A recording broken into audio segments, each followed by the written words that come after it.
So ngayon guys, wala na tayong intro-intro. Samahan niyo ako sa aking home fitness whole body workout. Dahil matagal-tagal tayo guys na hindi nakapag-workout. Dahil inuna natin yon ang ating mga important matter sa life. Important matter sa life talaga. Yes, anytime naman guys, pwede naman tayo mag-workout. So, okay lang yan na skip natin yan ang ating pag-workout kasi hindi naman yan good sa katawan na everyday tayo mag-workout. So, dahil hindi naman tayo katabaan ng bonggang-bongga, so okay lang yan mag-skip tayo sa ating fitness. Huwag lang kumain ng marami. Kasi yan lang din yung nagpapahirap sa atin. Food is life, diba? So, sa portion workout na to guys, ay mag-inat-inat tayo sa ating mga katawan. Ako lang pala. Kasi ako lang naman nagwo-workout. So, kung gusto nyo rin mag-workout, pwede nyo din siyang gawin.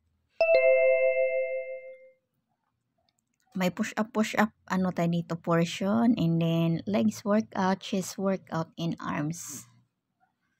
Magpapawis lang tayo ng konti, guys. Para healthy. Charing. Para healthy si Cordapia. As always, healthy. Yes! Para matunaw-tunaw din yung mga taba-taba. Belly fats. Yes. My belly fats, it's so big. So what kung big? Natural. Kumakain yan. Yes, hindi natin kailangan na super bongga na katawan. Ang importante lang guys, ma-healthy tayo. And then, i-maintain lang natin yun ang ating routine. Yes! Lalo na kung nasanay ka sa pag-workout. So, hanapin talaga yan ang sarili mo ba? Medyo maluya-luya ka kasi kung hindi ka makapag-workout. Lalo na kung nasanay ka talaga sa workout is the key. So, hanapin talaga yun ang sarili mo ba? Parang kuan lang ba? Yes! Yes na yes talaga pag makapag-workout. Kasi nafe-feel mo talaga yun na parang may energy ka sa sarili mo. Kasi kung wala tayong workout, parang, napapansin ko yan sa sarili ko, guys.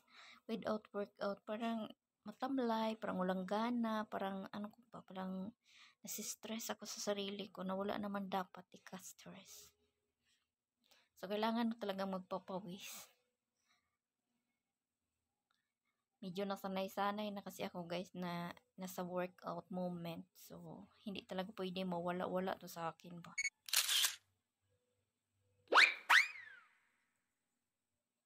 Ganyan lang. Counting is the key and wag masyadong mabilis ang moving slowly and properly. Para hindi kayo ma-hurt. Kasi pag malakas yung galawan nyo guys, may tendency din na magka-pain feel kayo pagkatapos. Kinabukasan, mafe-feel nyo yan sa sarili nyo na may something pain. So, kailangan nyo mag-careful sa pag-moving sa your body. Ganon. Stretching. So, bago kayo mag-stretching muna kayo guys. Huwag kayong mag-start ng mag-hard workout agad. Lalo na pag nag-stop kayo, like me, nag-stop ako 1 week. Parang napipil ko din yung guys na 1 week ako walang workout. Tapos parang hindi ako natutunawan sa akin kinakain ba. Parang bloated ako lagi. Parang napipil ko parang I feel mobile but wala namang lalabas. Ganun. Parang ina-acid siguro ako. I don't know. Kasi naparami tayo ng kain ng medyo matamis-tamis. So, ganyan siguro yung nafe-feel ng aking bitoka ba. Parang nagsilabasa na yung acid. Tsari.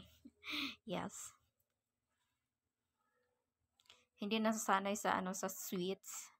Nag-stop kasi ako ng kain ng sweets, guys. So, isa din yun sa nagpapataba kasi yung pagkain ng araw-araw everyday, kain ng matamis, always drinking soda or whatever kung anong tawag nyo dyan, Coke, basta mga something like that. Instead na mag-Coke kayo everyday, gawin nyo na lang siyang water, guys. Pwede naman kayo uminom once a week na lang, pero wag naman everyday, guys, kasi nakakasira yan.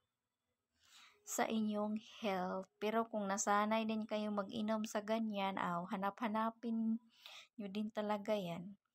Like me ba, pag hindi nakapag-workout, hinahanap-hanap ko talaga yun. So, balik tayo sa ating workout dahil maguluganda ng ating hindi na pala tayo bulubisi-bisi ba? Ganun. So, wakal-wakal lang gud ta diri guys kasi hindi naman tayo pwedeng gagamit ng music kasi nga wala pa naman tayong license. Hindi pa tayo imbitado sa license music. So, huwag tayong gamit ng music na hindi sa atin. At saka, huwag na din kayong mag-upload ng videos na hindi sa inyo guys kasi ako ngayong araw napakaraming videos na ni-remove ko talaga sa aking reels dahil nag-ano ako guys, meron akong violation and then meron ding unoriginal. Kasalanan ko naman din kasi nag-upload ako ng hindi sa akin na video. So, kailangan, kung gusto mong kumita, kailangan mong maghirap sa sarili mong videos at hindi yung mag-upload ka lang ng kung sino-sinong videos and then pagkadating sa invitation na mamonetize ka na, bibigyan ka talaga ng mga magagandang reward pa. Reward na hindi mo mawala-wala sa inyong alert. Yan sa akin first time kong guys, magkaroon ng unoriginal nung na-invite na ako sa bagong tools. Siyempre pagkakita ko kanina sit up agad, uy. Baka bawiin pa kaya. 1 year ko kaya yung hinintay. Kala nyo madali ha? Hindi. Walang madali. Parang pag-ibig lang ba? Na-inlove ka ngayon, bukas hindi na. Charing. So anyway guys, ang dal-dal-dal-dal ko na dito. Thanks for watching guys. And don't forget to like and pwede na rin kayong mag-comment. And I don't forcing you to share my videos guys. So help each other. Helping lang ba para sabay-sabay tayo umangat. Walang unahan kasi kung nagmabadali kayo and then nasa inyo na yan. Dahil tayo hindi pa naman tayo kasikatan. So kailangan natin mag-start ng walang masyadong ganap. Ganun. So anyway.